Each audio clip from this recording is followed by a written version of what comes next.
Good morning, I'm Gretchen Hall. We're coming to you this Friday, the 12th day of September, bringing Morning Matters because your morning's matters get to the stories that matter today.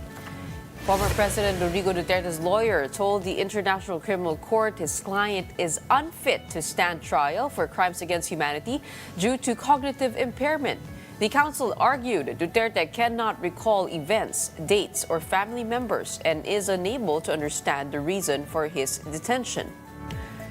President Bongbong Marcos has signed Executive Order 94 establishing the Independent Commission for Infrastructure. Baguio City Mayor Benjamin Magalong confirmed he was invited to the commission but clarified that as an elected official, he cannot formally join. And Senator Robin Padilla denied making an offensive gesture during the national anthem at Monday's Senate session.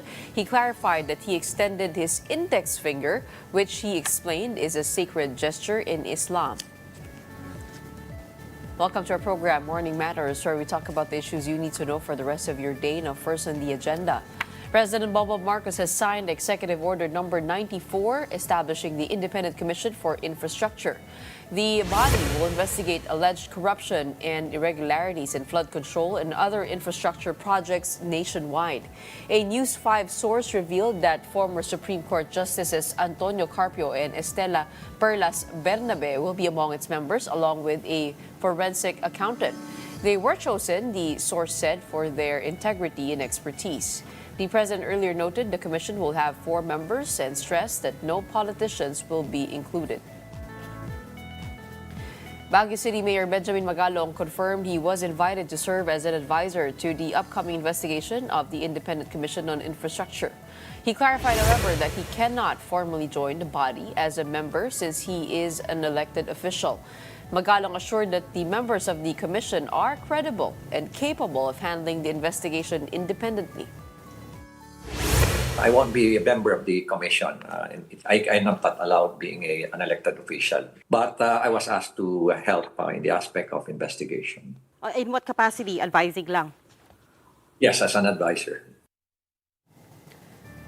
DPWH Secretary Vince Dizon said the agency will reinstate the requirement for local government unit sign-offs on national government projects.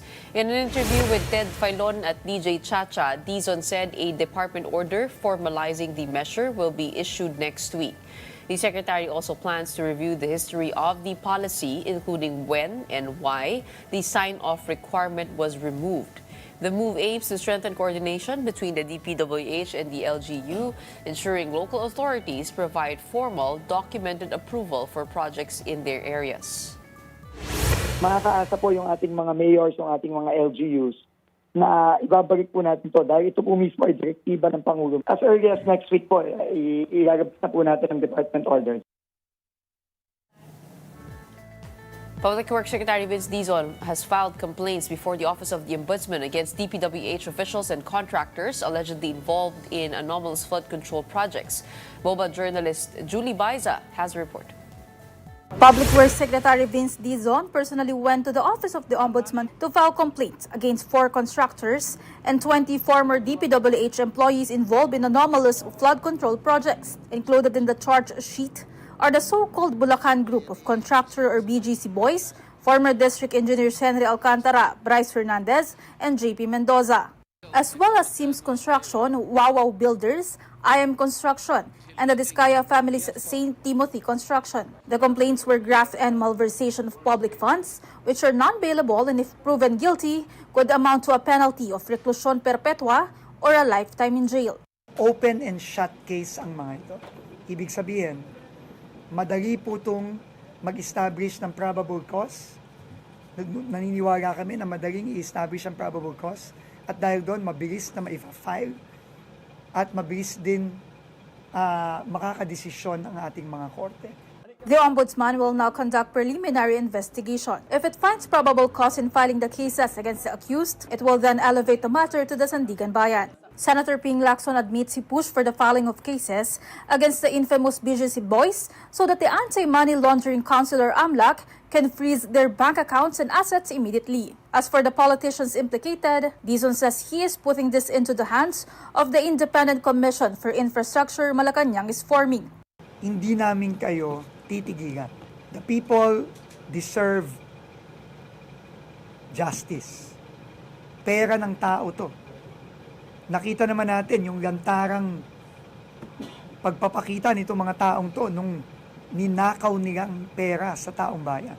On top of the charges, Dizon also asked for an immigration lookout bulletin order to be issued against former DPWH Secretary Manny Bonoan, Candaba Mayor Rene Maglanque, and officials of MBB Global who Senator Lacson accused of conniving over substandard projects in Bulacan as well. Meanwhile, News 5 took a closer look at some of the properties of embattled DPWH Bulacan engineer Bryce Hernandez. Among his prized possessions, a 2023 Urus Performante sports car worth 29 million pesos, a Patek Philippe watch worth 6.5 million pesos, and a Audemars Piguet watch worth 1.2 million pesos. Hernandez became Assistant District Engineer in 2022 and became officer in charge of the District Engineering Office just this year. His appointments were signed by resigned DPWH Secretary Manny Bonoan. As DE, he admitted under oath his salary was only 70,000 pesos per month. During the hearings, it also came up that Hernandez allegedly used a fake license under the name of Marvin Santos de Guzman to enter the casinos. News 5 went to the address in the license, but residents said there's no one living there under that name. The address itself, they said, was also old. News 5 also went to the address in the yearbook posted by Senator Jingoy Estrada, and this is what we saw. High fences, and although we can see what's inside, anyone can tell it's a white property. Off camera, News 5 was actually allowed to step inside, and the residents here confirmed it's where Hernandez has lived for a long time. They also insisted he has no bad record. They say he was even Hermano Mayor in their town fiesta just last March, as if that were proof of innocence. Simula po, bata pa lang po ay nakikita na rin po siya dito. At ayun nga po, naglalaro-laro na rin po siya dito. For now, Hernandez remains detained at the Pasay City Jail after a tussle between the Senate and lower house over his custody. His lawyer has filed a writ of amparo at the Pasay Regional Trial Court, citing serious active threats to his safety. A writ of amparo is a judicial remedy that protects an individual's right to life, liberty, and security. Vice President Sara Duterte's trips abroad have been making headlines this year, with millions already spent on travel. The Office of the Vice President now prepares to defend its 2026 budget proposal in Congress. Here is the report. As 2025 began, Vice President Sara Duterte embarked on a series of trips abroad. In February, the Vice President, along with her sister Kitty Duterte, visited Japan for a private trip. The following month, she also went to Hong Kong. She eventually flew to the Netherlands to visit her father, former President Rodrigo Duterte, who is currently detained at the ICC facility. The Vice President has since returned to the Netherlands multiple times. She has also traveled to Qatar, Malaysia, Australia, South Korea, and more recently to Kuwait and France in August. According to the Office of the Vice President, as of July 31, the office has spent 20.68 million pesos on her travels within the Philippines and overseas. Of this amount, 7.47 million went to international trips, while 13.2 million was for local travel. From the 62.5 million allocated budget for 2025 travel, around 42 million remains.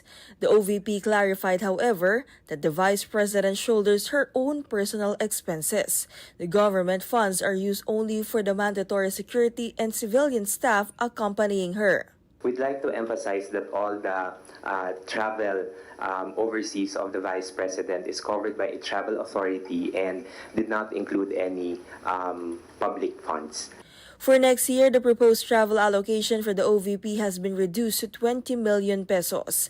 As of now, Vice President Sara Duterte has a scheduled trip to Japan this month, though this has yet to be confirmed. What is certain is her visit to Naga City this September to join the Peña Francia Festival, where she has also expressed openness to meet with Naga Mayor Leni Robredo. The OVP outlined these travel expenses as part of its preparations for the upcoming House budget hearing, where it will defend its proposed 903 million peso proposed budget for 2026. One of the OVP's flagship programs, the Pagpabago campaign, will continue distributing school bags, supplies, and hygiene kits.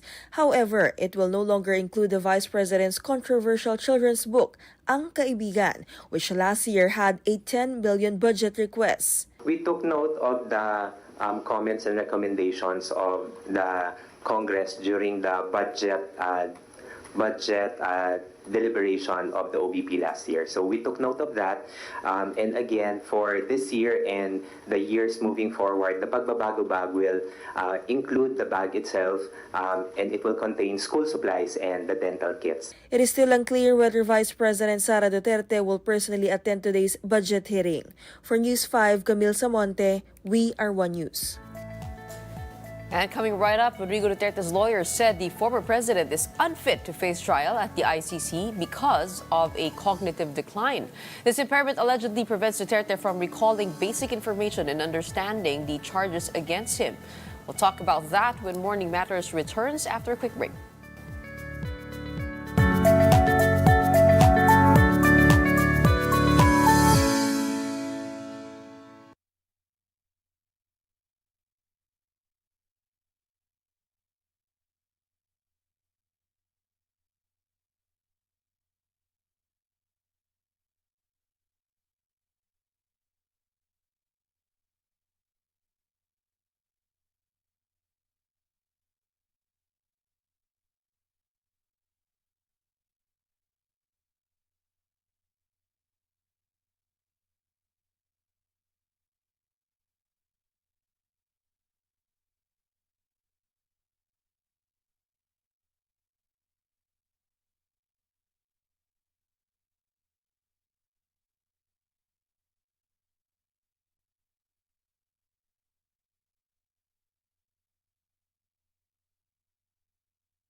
Good morning, I'm Gretchen Ho, and here on Morning Matters, we talk about the most pressing issues and give you the context behind the headlines.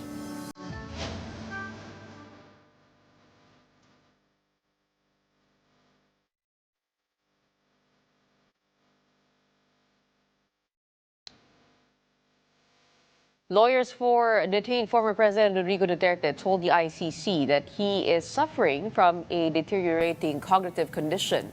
Court documents released on Thursday state that the 80-year-old has impairments affecting his memory, orientation, and capacity for reasoning, raising questions about his fitness to stand trial. Duterte was arrested in March on charges linked to killings during his war on drugs. Judges have postponed hearings on the case to first decide on his medical condition. And to help us understand the implications of that development, we have on the show ICC accredited lawyer and executive director for Center for International Law, Attorney Gilbert Andres. Welcome back to Morning Matters. Good morning, Gretchen, and good morning also to all your viewers. We had you at the start of the week having all of these questions about the deferment of the proceedings. But now, is it clear to you what is at stake here and your reaction to the defense request for an indefinite adjournment because of the fitness to stand trial? Well, actually, it's fortunate that the pretrial chamber actually denied that prayer for an indefinite adjournment because, in fact, the pretrial chamber only granted a limited period for the postponement in order to determine Mr. Duterte's fitness for trial. So in a sense, that is a positive development for prosecution. Yes, because, in fact, Gretchen, the pretrial chamber actually, in a sense, granted the prosecutor's request only for a limited time to determine the fitness of Mr. Duterte. Because remember, if there's an allegation of fitness to stand trial, it's actually a factual allegation. So there should be sufficient medical records, medical examination. In fact, the prosecution wants its own prosecutor expert in order to determine Mr. Duterte's fitness or health. Okay, babasahin ko lang itong nakasulat dito sa sa letter ng defense as to the condition of the former president. Sabi niya, the defense received a neuropsychological evaluation performed by an anonymous expert appointed by the equally anonymous ICC-DC medical officer, and the report corroborated preliminary findings, noting a decline in memory, executive functioning, visual constructive abilities, and and raising the issue of legal competency as a bar to proceeding with a hearing on the confirmation of charges.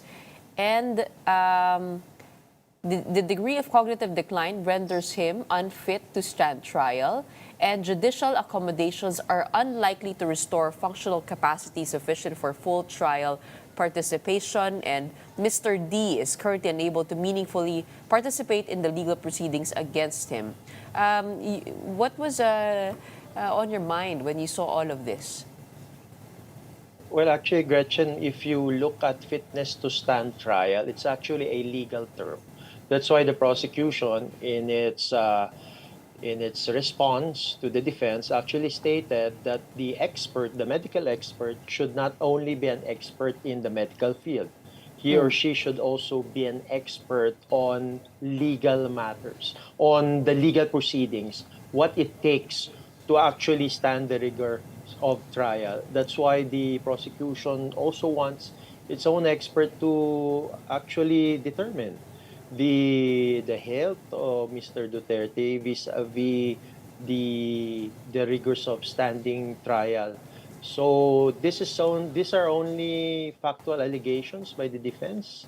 There should also be a determination itself by a prosecution expert as well as an independent expert. So kumbaga parang ang next step dito ay to do medical checks again.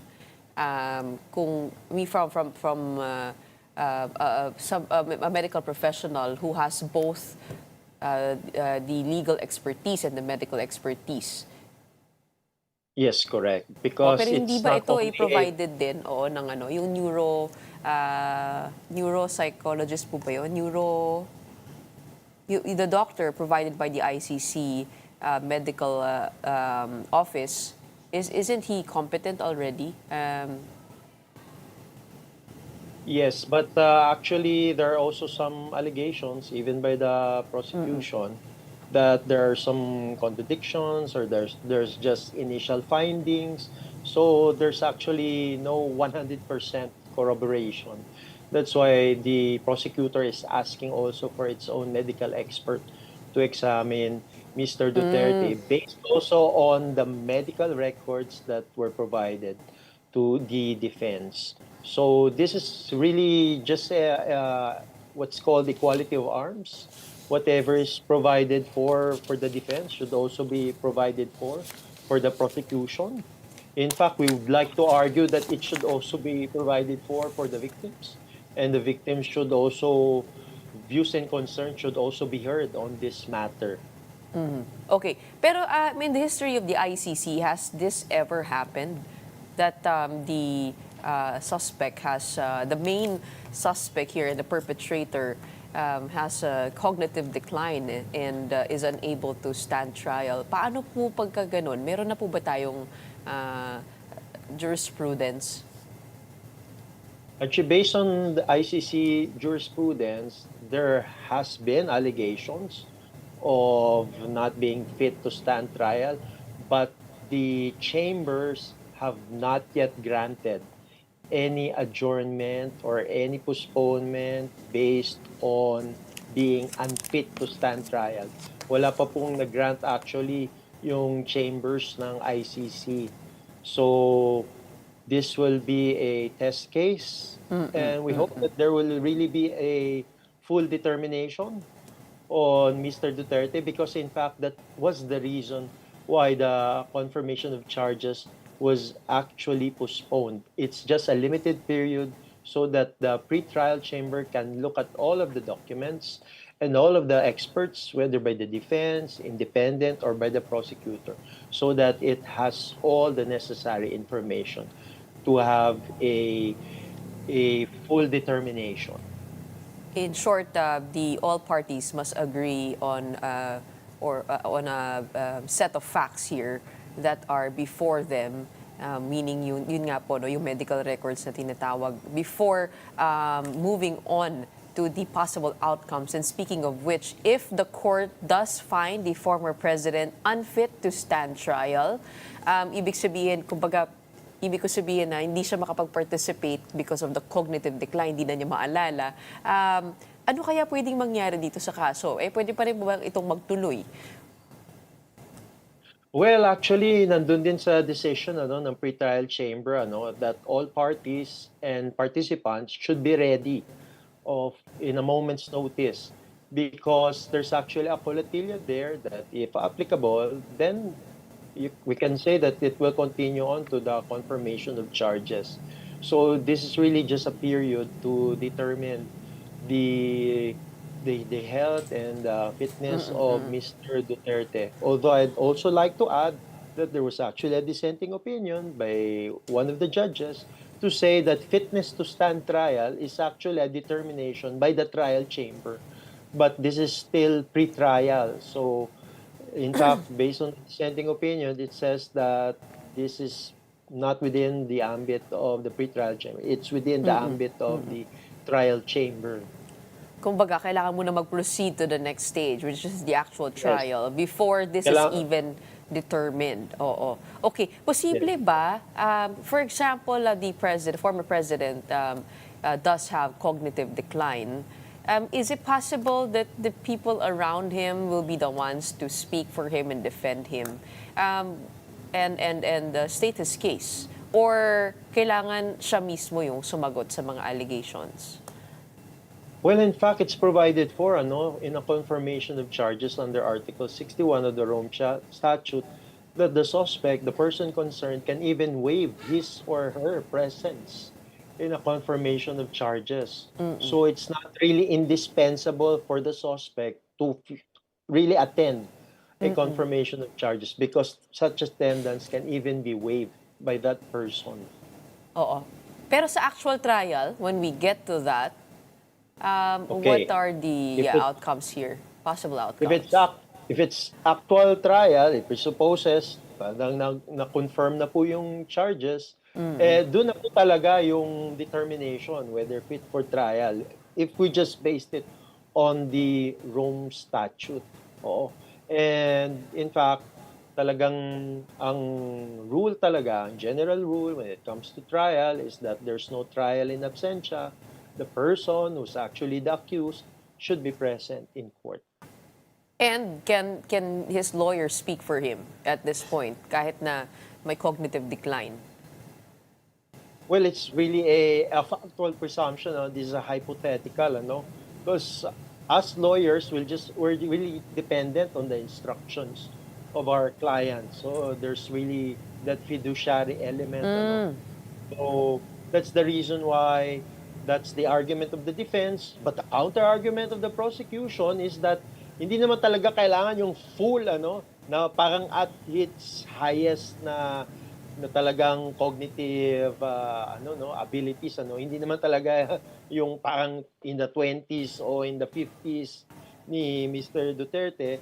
What's important is that he should be determined fit to stand trial. It's a cognitive ability to stand trial, o hindi naman to answer exams or to pass the bar exams. Okay. And if he is determined unfit to stand trial, is an indefinite adjournment possible here for the defense getting that? Well, I would Eventually argue a dismissal. Okay, it's a hypothetical, so I will answer in a hypothetical way. Hypothetically, it's not indefinite because there's a period also to determine kung continuing pa ba yung isang unfitness to stand trial ng isang tao. So, mayroon pong limited period din yan. Mayroon din pong regular period to check. Kasi pwede namang magbago yung condition ng isang tao. So, I would argue that it should not be indefinite. It should only be a limited period. Could this lead to eventual dismissal kung sakasakali po? Di talagang mapatotohanan na, technically, wala pa yung dismissal, ano? Kasi in fact, if you look at Article 61, Paragraph 7 of the Rome Statute, which is the provision and the confirmation of charges, wala ngang word doon na dismiss, ano? The pretrial chamber can only confirm, it can only decline to confirm, or it can adjourn and then give back the document containing charges to the prosecution.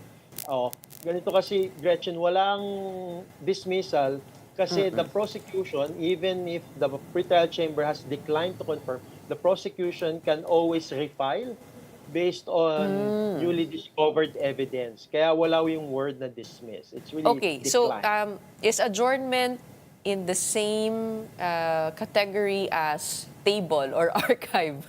Parang impeachment o ano? Okay. Hindi siya talaga archive kasi merong provision to adjourn and to give back to the prosecutor. Kasi yung prosecutor pwede pa siyang mag-further investigation eh. Pwede pa siyang mag-amend or pwede pa siyang mag-change sa document containing charges. So marami pang pwedeng gawin ang prosecutor based on its prosecutorial discretion. In the trial phase, they can still change all of that. Ano pa to? Or- I'm still talking about the confirmation of charges. Okay. So, Okay. trial Okay. pa ganito. So now the prosecution can adjust to this defense request in the way. Ano yung possible adjustments here from the prosecution side that you're seeing? Actually, marami naman pwedeng gawin ng prosecution with this recent developments In fact, they're insisting na there should be a prosecutor expert witness to actually examine Mr. Duterte. Okay, I guess beyond medical arguments, how do you think the legal team of the former president can use this to influence the pace and direction of the proceedings? Has this been used as a legal remedy before? And parang medyo this piece of news caught everybody off guard. Last night it came out, the document. Pwede bang parang legal strategy ito? Anong sa iyong palagay? Well, it can be a legal strategy. I can say that. But well, for the views naman and concerns naman ng victims we'd like to emphasize that the victims also have their right to justice and their right to the truth, which is a right of the victims under international law. So we also hope that the pretrial chamber will also consider the views and concerns of the victims who are an indispensable part of this process. Is it possible for the court to be able to piece together the whole case, even without responses from the main suspect and just take from his former statements? Medyo makapal-kapal naman po yata yung mga nabanggit ng dating presidente. Okay, two answers, Gretchen. In fact, the defense has already indicated that they're not presenting any evidence with respect to the confirmation of charges. And number two, actually in the confirmation of charges, the onus probandi, the burden of proof is really on the prosecutor. So it's really the prosecutor who will present the evidence to show that there are reasonable grounds to believe that this should proceed to trial. Substantial grounds to believe so that this will proceed to trial. And in fact, wala nga talagang pinipresent na witness. It's very rare na talagang may in-person na witness.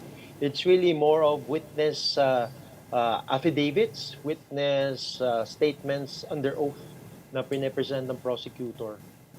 And with this development, do you remain confident that the trial will proceed? Well, we really hope that first there will be a confirmation of charges and really hope that the confirmation of charges will really proceed to trial proper. That's really the hope of the victims because they have waited for justice with respect to this war on drugs. Okay, and I guess that goes as far as the trial also is concerned. In the meantime, maraming salamat no, for helping us understand that latest development. Of course, the defense of the former president submitting a request for an indefinite adjournment again due to an argument of being unfit to stand trial. Maraming salamat. We have Attorney Gilbert Andres, ICC accredited lawyer and Executive Director of Center for International Law, for joining us this morning. Now, from flood control projects to House leadership talks, there's a lot going on at the House of Representatives, and we'll discuss these matters with ML Party's Representative Laila De Lima when we return after a short break. Keep it here on One News.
Welcome back. You're still watching Morning Matters here in One News. Mamamayang Liberal Party list Representative Laila De Lima has warned that lawmakers may initiate impeachment proceedings against Commission on Audit Commissioner Mario Lipana over alleged conflict of interest.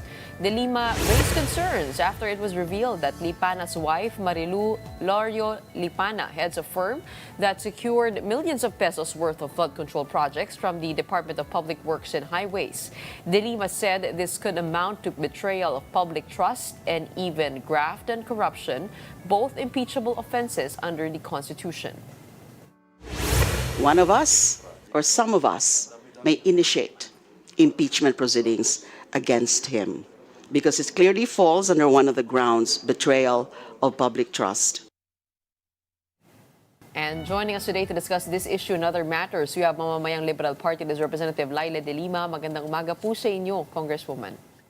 Magandang umaga, Gretchen, and thank you for having me in your program, Morning Matters. And good morning also to the viewers and listeners. Okay, let's begin with first the story before this interview. Can you elaborate on your concerns regarding Commissioner Mario Lipana of the Commission on Audit and his wife's company, Olympus Mining and Builders Group Philippines Corporation? Help us understand how deep this conflict of interest goes and how it could influence the investigation. Actually, Gretchen, nung nasa hearing nights, the budget hearing for COA, the COA budget, two of my colleagues raised that issue before my turn to interpellate. So these are Congressmen Elijah San Fernando and Congressman Tino. So they raised that. They mentioned about Commissioner Lipana's wife being actually a contractor or an officer of a construction company. So I followed through their line of questioning and I said that, to me, this is clearly impeachable because there is a clear case of conflict of interest. Hindi lang nga ito a case of potential conflict of interest, but it's actual, it's real conflict of interest. Kasi nga, di ba, your COA is supposed to be, looking into the regularity, looking into how public funds are used. And now in the middle of all this, a lot of revelations are coming out about corruption involving contractors, officials and employees of DPWH, and even lawmakers. So how can we expect a COA commissioner to truly be able to fulfill his mandate if he is related to a contractor or an official of the contractor? So I practically pleaded to the COA chairperson that he better talk first to the commissioner concerned, because Commissioner Lipana, because I understand he is on medical leave. So sabi ko, sana kausapin nyo pagbalik. Because of course we cannot force him to resign. Because if he has any delicadeza, he should have resigned by now. But we have not seen that yet. So, kung hindi makakausap o makukumbinsi na mag-resign, because resignation is a personal decision, it's a voluntary act, then we have no choice, Congress, especially the House of Representatives, who has the sole and exclusive power to initiate impeachment proceedings against impeachable officials, which include a COA commissioner. Okay, in the event that the COA commissioner does resign, isn't that also sort of giving him a way out? Ayun nga po yung isang kritisismo ng iilan na parang nagre-resign na lang, tinatanggal na lang, but the accountability is the factor that's missing here. If ever he does resign, is impeachment out of the options already? Oh no, impeachment will still proceed. I'm sorry. So you're talking about resignation. Opo, kung umalis na, wala na. Yes, it kasi, doesn't mean, kumbaga, it na ho siya. Oo. Correct. Hindi ho ibig sabihin yan, hindi na siya pwedeng kasuhan. Ang maapektuhan lang po ng resignation ay hindi na po siya maaalis, hindi na siya ma-remove dahil nga nag-resign na. He cannot be removed from office anymore because nag-resign na. So hindi na pwedeng impeachment because nga the sole objective of impeachment is to remove impeachable officials na based on valid grounds. But it doesn't mean that no other cases can be filed against him. There will be still cases, especially criminal cases, and also, criminal cases with respect to the criminal aspect of violation of the Anti-Graft and Corrupt Practices Law. Am I correct in my understanding that the COA commissioner is an appointee of the president, and he can also so choose to remove him from this position? An impeachable official can only be removed by impeachment. So it's a special set. It's a special set of officials. The president, the vice president, members of the Supreme Court. So just the Supreme Court, hindi yung mga other judges of lower courts, and then constitutional bodies and the ombudsman. So constitutional bodies would include, there are 3 constitutional commissions, COA, COMELEC, and the Civil Service Commission. So there is a special class of high officials that the Constitution says that they can only be removed through the process of impeachment. So kahit nga ma-remove sila, halimbawa, tuloy ang impeachment because he has not resigned, tuloy ang impeachment, and is found guilty. And therefore, the only consequence is that he will be removed from office. But other liabilities will continue. Civil liability, criminal liability will continue. It does not extend to, kasi parang the reason why there are sets of high officials that may be removed only through impeachment kasi nga because of the nature of their position. It would be difficult na every now and then they will be subjected to all sorts of cases, all sorts of threats for removal or for filing for removal. No, so kailangan it's through the impeachment proceedings, which is now a combination of both legal and political process. And it starts with the House of Representatives. Okay, we've been looking at the DPWH lately and also these contractors. But in terms of investigating COA, do you think we'd be able to open a can of worms looking in this direction? And saan po kaya maganda magsimula in terms of investigating them if the commissioner is on medical leave? Ano? Kasi sa DPWH, si Vince Dizon po ang inatasan na mag-cleansing, internal cleansing. Pero dito po sa COA, how do you imagine that could go? Well, it really depends on the COA leadership. It depends on the COA chairperson that they can do it. They can do their own internal investigation. But unfortunately, nung sa questioning nga nila Congressmen San Fernando and Tino, it looks like COA has not done anything about that. And sabi nila they just learned about this conflict of interest sa media. And then after that, anong ginawa? Nothing.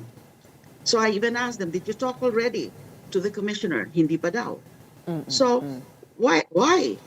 I mean, they cannot, meron din own act of misfeasance or malfeasance on the part of the COA leadership, that they know that there is a real and serious issue involving their co-commissioner, and yet they're not doing anything, whether internal or any other remedy.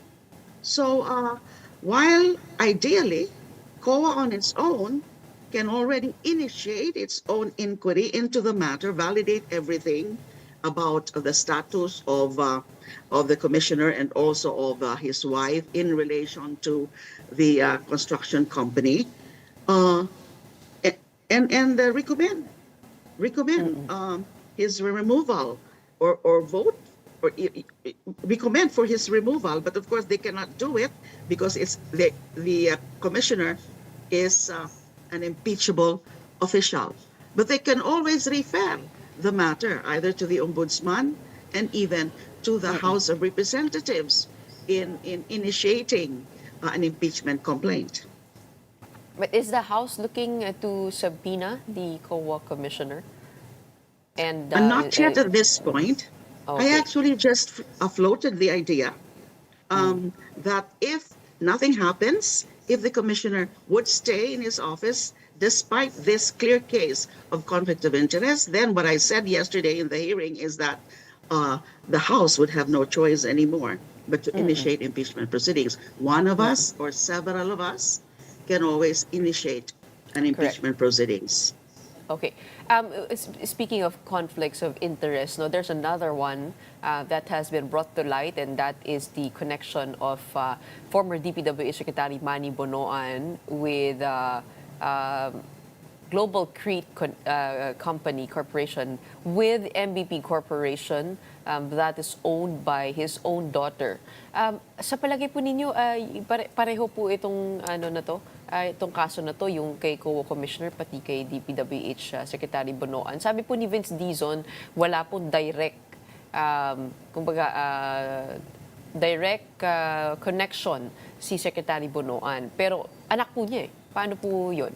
Oo nga, and then yung disclosure also of interest or possible conflict of interest has the former Public Works Secretary did it, disclosing that he has a relative, a daughter. So these are more than ethical issues or issues of ethics, and this has something to do really with this whole problem. Kasi nga nakikita na natin yung the hugeness, the gravity, and the magnitude of all this. So interlinkage between DPWH officials, contractors, and also lawmakers. So that would be subject of the investigation. That should be covered also by the EO created independent commission, EO 94. Now, if both the Senate and the House will not stop in their own investigations, that can also be covered. But with respect to that, talking about that, talaga po namang lalong tumitindi, lalong lumalakas ang posisyon, ang argumento na dapat ipaubaya na lang ng Congress, both Senate and the House of Representatives, yung pag-iimbestiga dyan sa mga anomalya na yan tungkol sa mga infrastructure projects, especially flood control projects. So, yun ang aking palagi ko po sinasabi. As you know, from day one, kinontra ko na kaagad yung pagtatayo ng infracom dito sa House. And then, lumabas nga mga pangalan ng mga miyembro ng House of Representatives. Meron din mga lumabas na pangalan ng 2 senador. Yung reveal nung former Assistant District Engineer Bryce Hernandez. So, both houses of Congress are should be also under scrutiny. And you cannot expect the Senate and the House of Representatives to really, truly, independently, and seriously look into the possible involvement of their own peers, Correct. their own members. Only an independent body. Taking a look at the PCIJ report, there appears to be 5 vice chairmen out of 20 of the Infracom linked to contractors. Kamusta po yung request ni Congressman Shell Jokno dun nga po sa disclosure of conflicts of interest? How did that turn out? Okay, during the last hearing, September 9, yes, during this, and that is the second hearing of Infracom. Because in the first hearing, Congressman Shell Jokno moved for the disclosure of financial interest, if any, of all the members of the Infracom. Now, during the second hearing in September 9, most of the members of the Infracom submitted the certification. And I understand that all of those who submitted say that they have no financial interest whatsoever or business interest in the subject matter of the investigation. I just don't know. I don't have the names or I don't have the number as to who or how many among the members of the Infracom yung hindi nakapag-submit that kind of certification or a disclosure. If they have such financial who would interest. have the information po? Who would have the information? It should be the secretariat of the Infracom. They should have the information, and I will also try to find out about that. Yes. Okay. Congresswoman, what do you make of this debate in the Senate over custody of Bryce Hernandez? Matagal pong debate yun, pero ultimately he ended up in the Pasay City Jail. What are your thoughts on that? Para sa akin, hindi po tama yon na napag-agrihan na po ng Senate leadership and House leadership na dun na lang sa PNP Custodial Center. In fact, that was really a good compromise. Okay, ano yung background? Itong si Bryce, si Assistant District Engineer Bryce, na-contempt na siya dun sa Senado. Pero pinahiram siya sa House of Representatives kasi sinomon din siya ng Infracom. And then, nung araw na yon, ng September 9, nung nag-testify siya, bago pa man siya mag-testify, sinabi na niya, kung pwede po, wag niyo na po akong ibalik sa Senado.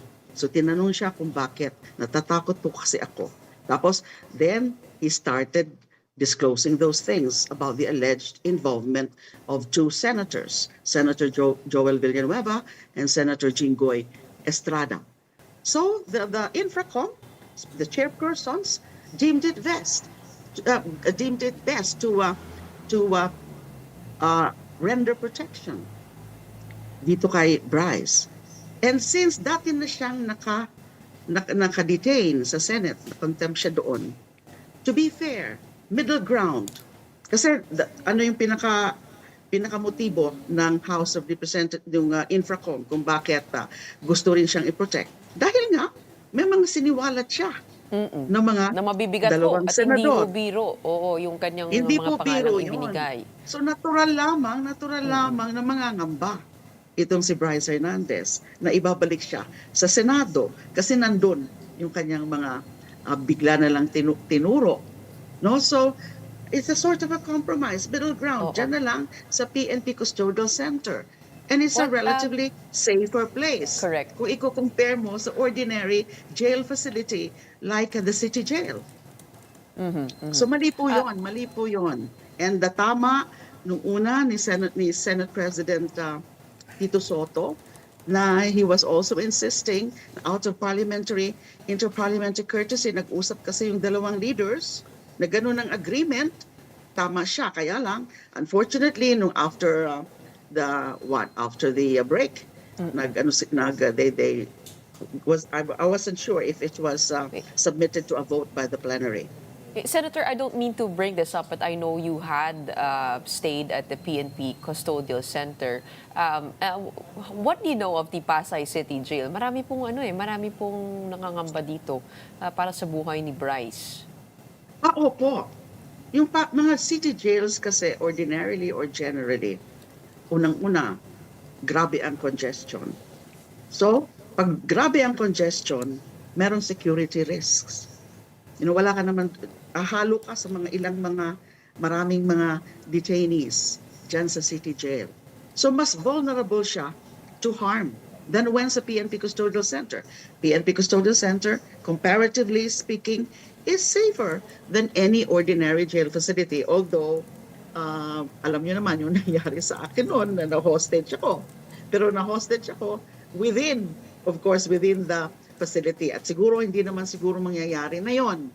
Kasi nga, meron lang kasi mga security lapse on that very day, October na 2022, na ako'y na hostage. But if you compare the facilities of the PNP Custodial Center in terms of security, mas secure, masasabi ko, ang PNP Custodial Center than any ordinary facility, especially the very congested city jails. Kasi ang mga nagbabantay normally din sa PNP Custodial Center, depende sa status ng detainee. Meron nga staff personnel, and also, of course, PNP officials. Okay, so will the House be appealing this arrangement? Would you know of any talk na? I have no knowledge as to whether the House leadership or the Infracom leadership has that intention. Pero siguro, ako mismo, I will recommend to them to further talk to the Senate leadership. Correct. But I think the lawyer of Hernandez can also take care of that. He has legal remedies. Itong the lawyer of Hernandez. Okay, before you go, I will not be remiss in asking this question. I wanted you to give your 2 cents on the document that came out last night, which was on the request for an indefinite adjournment by the defense of former President Rodrigo Duterte in the ICC. They argue that he is unfit to stand trial and that Mr. Duterte suffers from significant cognitive deficiencies that affect his memory, his daily executive functioning, his visual constructive abilities, his orientation to place and time, and limiting his capacity for complex reasoning. What are your thoughts on that, Congresswoman? Okay. ICC, as a body, really has the discretion and the prerogative to grant requests like that.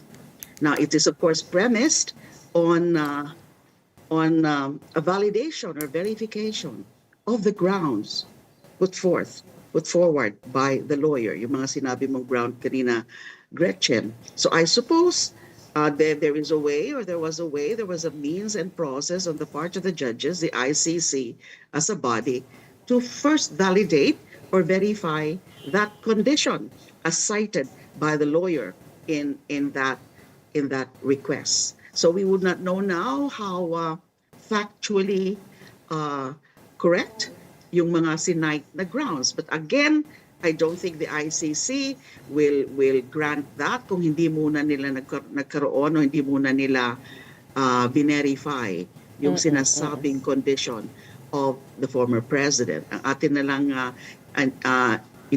we are just hoping now na yung indefinite suspension of the proceedings ng ICC won't take that long para masimulan na, because the confirmation of charges sa proceedings, importante po yan. Kasi dyan magde-decide ang ICC kung itutuloy pa nga yung trial.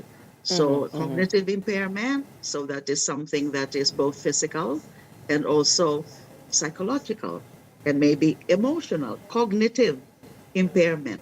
So again, siguro naman nagkaroon ng verification muna on the part of the ICC dyan sa sinasabing Actually, this is cognitive a letter. impairment.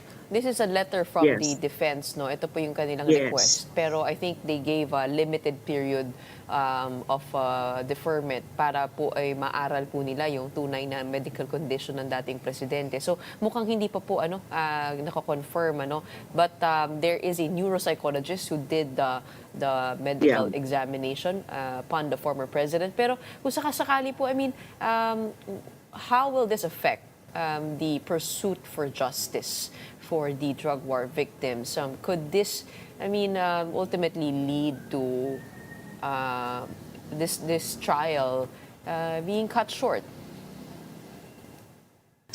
Well, depende talaga yan dyan sa health condition of the former president. Of course, on the part of the victims, the families of the victims. Siyempre, because they've been crying out for justice, matagal na nila itong inihingi. Buti nga't may ICC at hindi dito sa atin. So, siyempre, nakakapangamba rin on the part of the families kasi para sa kanila, kailangan may hustisya.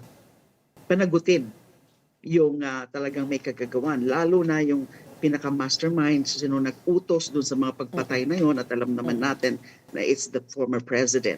So, ang feeling ng ang feeling ng mga victims or the families of the victims, I would suppose, ay gusto talaga nila na matuloy ang trial. So, siguro, yung iba sa kanila nagdadasal na, Lord, huwag niyo na munang kunin yung dating Pangulo para harapin muna niya yung wills of justice. Pero Kasi, kayo ho, kayo ho, ano pong nararamdaman po ninyo tungkol dito? I mean, kayo rin po ay isang biktima nito. At pangalawa, I guess, do you believe in the possibility that this could be the way that the president's health is heading? There's always that possibility. We really do not know. We really do not know when his time would end in this world, on Earth. So it would be God's. It's nasa ano na yan, nasa ating Panginoon kung kukunin na niya ang isang tao. Ako, I've always believed, if it's your time, it's your time.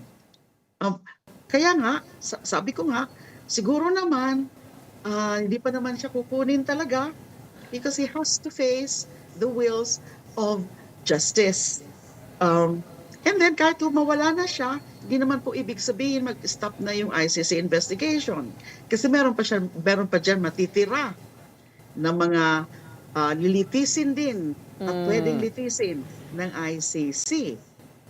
You know, there's still the former PNP chief, now senator, na alam natin na isama yan ng prosecutors doon sa charges. So, hindi po nagtatapos ito sa dating presidente.